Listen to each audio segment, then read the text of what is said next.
transaksi selanjutnya nih udah masuk nih, agak rumit ya. Kita lihat dulu di sini.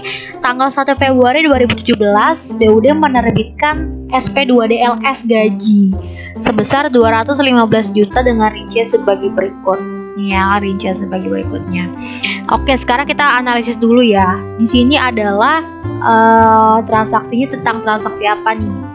Ternyata dia pengeluaran kan, alias dia belanja cuy, ya kan?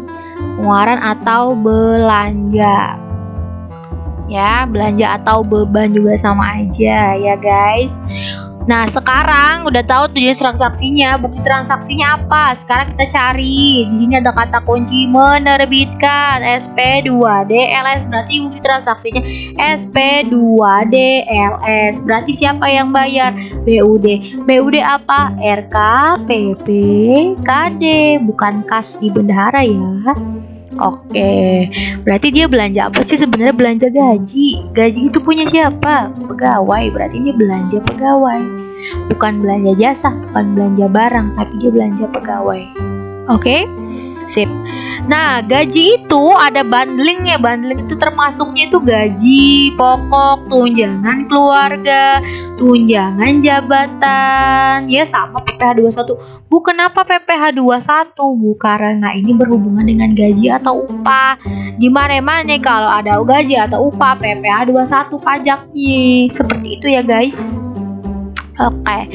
Nah, sekarang ibu tanya lagi nih. Ini kan transaksi pengeluaran, belanja, beban atau pegawai, berarti dia harus dicatat berapa kali?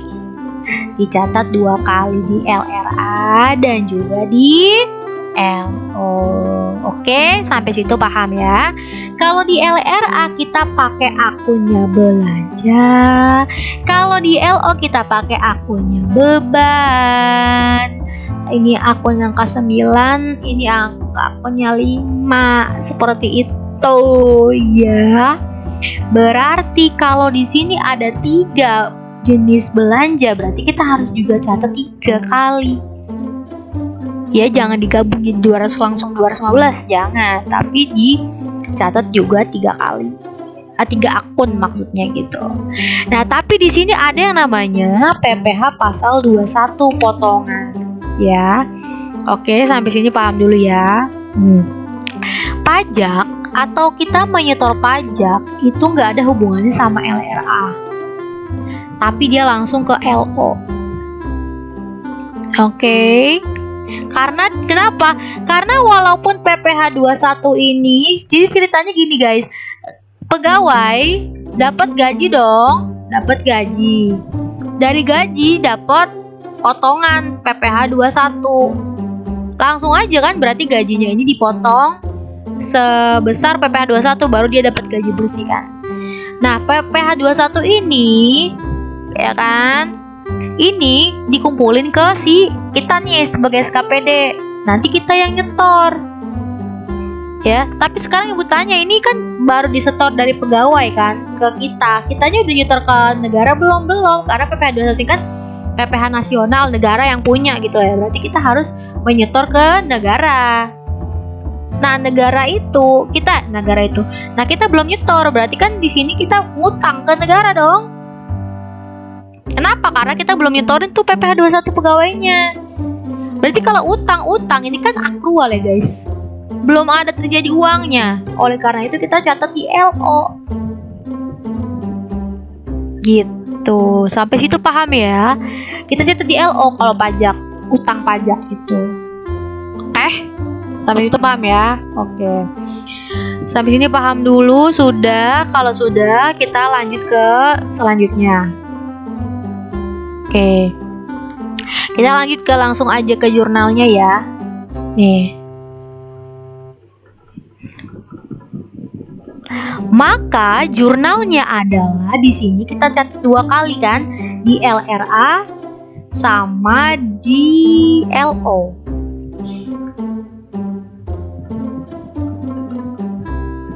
Nah, ini tanggal 1 Februari. Tadi apa tuh berarti bukti transaksinya? Lihat di menerbitkan, berarti kan bukti transaksinya SP2DLS, tanggalnya 1, ya nggak sih? Kita nyatet dulu yang LO dulu, baru LRA ya guys. Nah, LO di sini kamu cari aja angka 9 kan, berarti kamu buka BAS. 9 ya nih, cari 9. Nah, 9 nih beban operasi LO. Jadi cari aja CTR LF. Gaji. Nah, ini dapet tuh gaji pokok PNS ya kan? Tunjangan keluarga, tunjangan jabatan. Tinggal copy aja. Nah, untuk LO kita masukin dulu dah nih sesuai angkanya 180, 17, 18. Berarti RKPPKD-nya 215 nih ya. RKPPKD-nya 215 berkurang. Nah, tapi karena ada pajak di sini, ini kan masih LO ya guys. Dari sini sampai sini masih LO nih. Ada pajak ya. Berarti uang kita tuh sebenarnya nggak keluar 215. Kenapa? Karena dipotong pajaknya si pegawai, berarti uang si pegawai itu ngasih duit lagi ke kita gitu loh. Oh, nih gue kasih duit lagi dah, gue udah bayar nih, gue bayarin ke lu ya, nitip. Berarti uang kita bertambah dong, uang RKPPKD ya nggak? Karena kan uangnya dibalikin lagi buat bayar pajak dari pegawainya. Nah, yang jadi pertanyaan, Bu, 1.200.000 dari mana? Dari soal. Udah nggak usah nanya-nanya, dari soal. Kecuali nanti kalau misalkan kamu disuruh misalkan 5% dari gaji, ya kamu hitung sendiri. Tapi kalau misalkan ini udah pengasih dari soal gitu ya. Jadi kenapa RKPPKD-nya didebet? Karena uang yang gaji pegawainya itu dibalikin lagi buat bayar pajak. Jadi uang kita bertambah. Nah, utang kita PPh bertambah. Kenapa? Karena kita punya kewajiban untuk menyetorkan ke negara. Seperti itu ya. Ini semua LO, ini semua beban loh. Ini beban ya, ini beban.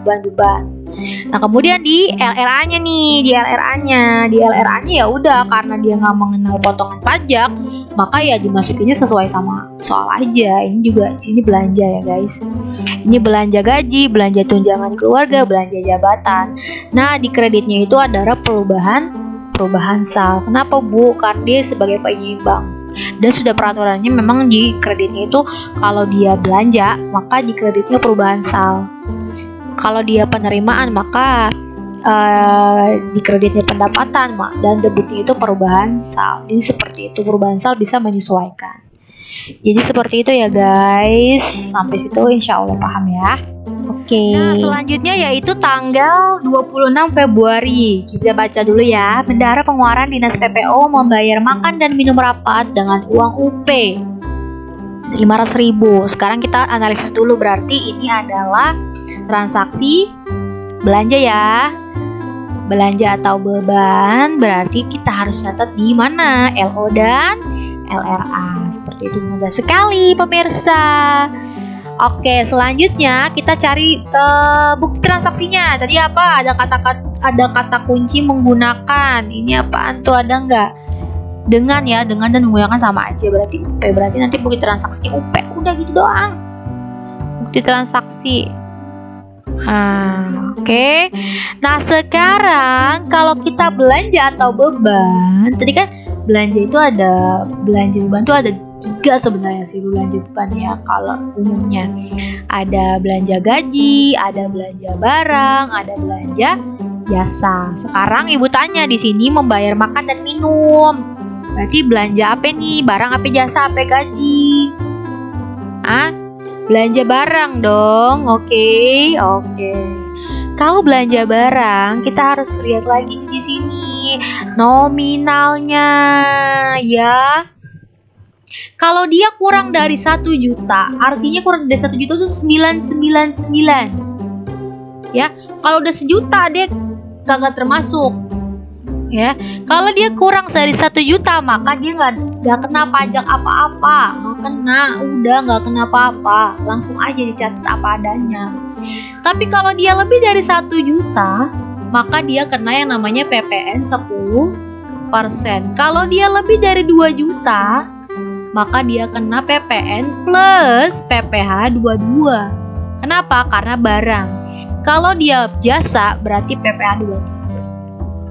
Sesimpel itu. Nah, sekarang ibu tanya, ini belanjanya berapa? 500.000. 500.000 kurang dari 1 juta. Oleh karena itu dapat pajak nggak? Nggak dapat pajak. Oleh karena itu kita langsung aja jurnalin ya. Oke. Kita jurnal dah tuh tanggal 26 ya. Beban makan dan minum rapat. Kamu cari aja di BAS. Beban operasional, cari CTRL-F angka 9 kan. Makan, cari makan. Oh ada tuh, makan pokok bukan. Nah, beban makan dan minuman berarti ya. Cari di sini nih, ada nih ya. Udah, kamu copy, kamu taruh sini ya enggak? Selesai perkara habis. Oke? Kita cari dah tuh bukti transaksinya UP itu ininya debitnya di ini di LO ya, Kalau di LO kan kita pakainya beban, jangan lupa. Ini LO nih guys, ini LRA. Ya. Beban makan minum rapat debit. Nah, berkurangnya apa? Pakai apa ngeluarinnya? Pakai apa bayarnya? Pakai kas di bendahara pengeluaran. Kenapa? Karena dia yang berhak untuk membayar pengeluaran. Ya. Kemudian di LRA-nya belanja 5 angkanya, sama kayak tadi kamu cari aja angka 5, kamu cari CTRL ya makan gitu, dapatlah nih. Dan kreditnya perubahan sal, kenapa? Karena dia belanja. Kalau belanja pasti perubahan salnya di kredit. Sesimpel itu guys, udah selesai. Bisa kita lanjut ya. Oke, sekarang kita lanjut ke tanggal 9 April ya. 9 April tadi 26 Februari. 9 April Bendahara Pengeluaran Dinas PPO melakukan pembayaran dengan menggunakan uang UP, berarti atas belanja ATK sebesar 2.500.000 guys ya, sebesar 2.500.000. Oke, sekarang kita analisis dulu nih, berarti ini transaksi apa nih? Berarti transaksi belanja lagi ya, belanja atau beban. Berarti kita masukkan ke jurnal LRA dan LO. Seperti itu ya guys. Kemudian melakukan pembayaran dengan UP, berarti bukti transaksinya ada kata kunci dengan atau menggunakan. Berarti kan transaksinya UP. Kemudian kita cek lagi, ini belanja apa nih? Oh, belanja barang ATK. Nih kalau belanja ATK, kalau nggak ada kata-kata dicatat sebagai persediaan, kamu tulis aja langsung sebagai beban ya di LO-nya. Jadi nggak usah pikir-pikir lagi, kecuali di sini belanja ATK sebagai persediaan, berarti ditulisnya sebagai harta, bukan sebagai beban. Kalau dia nggak ada tulisan kayak gini, kamu langsung aja set sebagai beban, bukan harta ya. Oke. Sekarang kita lihat lagi nominalnya 2.500.000 guys. 2.500.000 berarti dia lebih dari 1 juta nggak? Iya.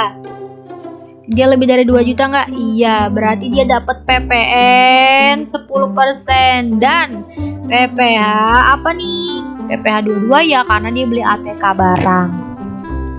Nah sekarang 2.500.000 itu dia tidak termasuk PPN, berarti dia ini adalah DPP atau nilai murninya guys. Ya, kalau nilai nggak murni apaan sih Bu maksudnya? Kalau kita suruh nyari DPP maksudnya apa sih? Maksudnya kalau kita nyari DPP 2.500.000-nya itu termasuk PPN. Berarti kan kita ini 2.500.000 nggak murni dong, karena dia mengandung PPN. Ya, kalau kita mau nyari pajak, ya kita perkaliannya itu harus sama nilai murninya, nilai harga belinya asli, bener-bener belum dicampur harga apa-apa gitu loh, ya kan? Berarti kita harus cari DPP-nya kalau dia termasuk PPN. Tapi kan dia nggak termasuk PPN, berarti ini mungkin harga murninya dia, harga awalnya, gitu loh. Ngerti nggak sampai situ ya? Insya Allah ngerti ya. Jadi 2.500.000 ini tidak termasuk PPN, berarti dia adalah nilai murni. Kan ada tuh kalau kita beli di Indomaret tuh guys, itu jangan salah, kita tuh bayar PPN loh. Di dalam harganya itu kan harga bersih. Misalkan kita beli air nih, air 2.000. Nah 2.000 ini ternyata termasuk PPN ini. Termasuk PPN gitu loh. Jadi kita udah bayar pajak PPN barang. PPN 10%. Jadi itu kita harus nyari DPP-nya karena ini termasuk pajak. Tapi kalau ini belum termasuk pajak, kayak misalkan kita makan di restoran belum termasuk pajak, ya itu berarti harga awalnya itu adalah DPP-nya. DPP-nya baru kita kali pajaknya. Gitu, maksudnya tuh gitu maksudnya ya. Jadi langsung aja, karena ini dia lebih dari tidak termasuk PPN. Berarti kan DPP-nya udah ada nih, DPP-nya kan 2,5 juta kan. Ya udah, PPN 10% berarti kan kali 10% berapa? 250. Terus kali PPh 22 kan 1,5% berapa? Nah, barulah ini dijadikan utang PPN dan utang PPh 22. Kenapa utang lagi, Bu? Belum disetor, Nak. Belum disetor. Masalahnya itu begitu, belum disetor. Ya. Lanjut dah ya, kita ke jurnalnya dah.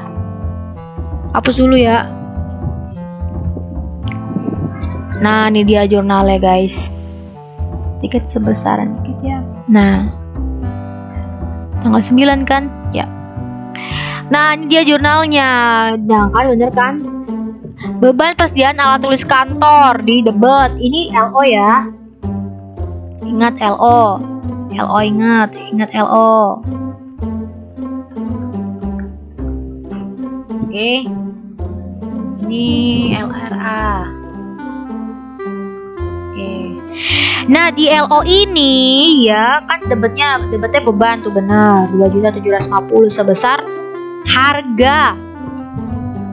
harga murni DPP ditambah PPN 10%. Ya, ini tuh sebesar itu. Sebesar pasti harga murni plus PPN 10%. Oke. Kemudian di sini kas bendahara pengeluarannya itu adalah kena 24.62.500. Kenapa? Karena kan kita kurangin sama PPh 22 sama PPN pusat. Ada dua cara, guys. Ada bisa kan kamu di sini nanti kayak yang pertama tadi. Kas di bendahara apa namanya? Kas di bendahara penerimaan ini tadi masih. Nah, ini nih bisa caranya bisa dua. Ada kamu pisah.